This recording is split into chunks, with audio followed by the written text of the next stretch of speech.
Mantan Wali Kota Loksmawe Swaidi Yahya resmi dijebloskan ke penjara setelah jadi tersangka korupsi pengelolaan Rumah Sakit Arun yang menyebabkan kerugian negara senilai 44,9 miliar rupiah.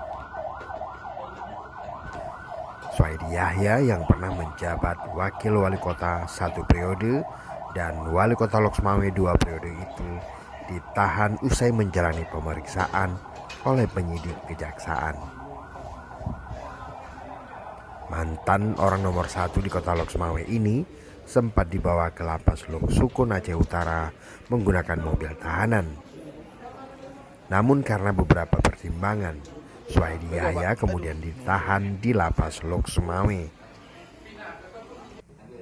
Ex anggota Gerakan Aceh Merdeka itu sempat diperiksa oleh tim penyidik selama 4 jam sebelum memakai rompi merah milik Kejaksaan Negeri Loksmawe. Dengan tangan di borgol, Swaidi Yahya juga mendapat pengawalan dari anggota TNI Polri. Penyidik Kejaksaan Negeri Loksmawe telah meningkatkan status Swaidi Yahya dari saksi menjadi tersangka kasus korupsi pengelolaan PT Rumah Sakit Arun Loksmawe tahun 2016 sampai 2022.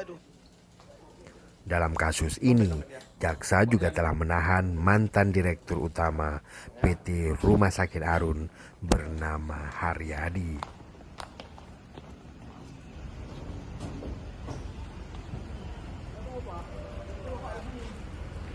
Tim Liputan Aceh Video.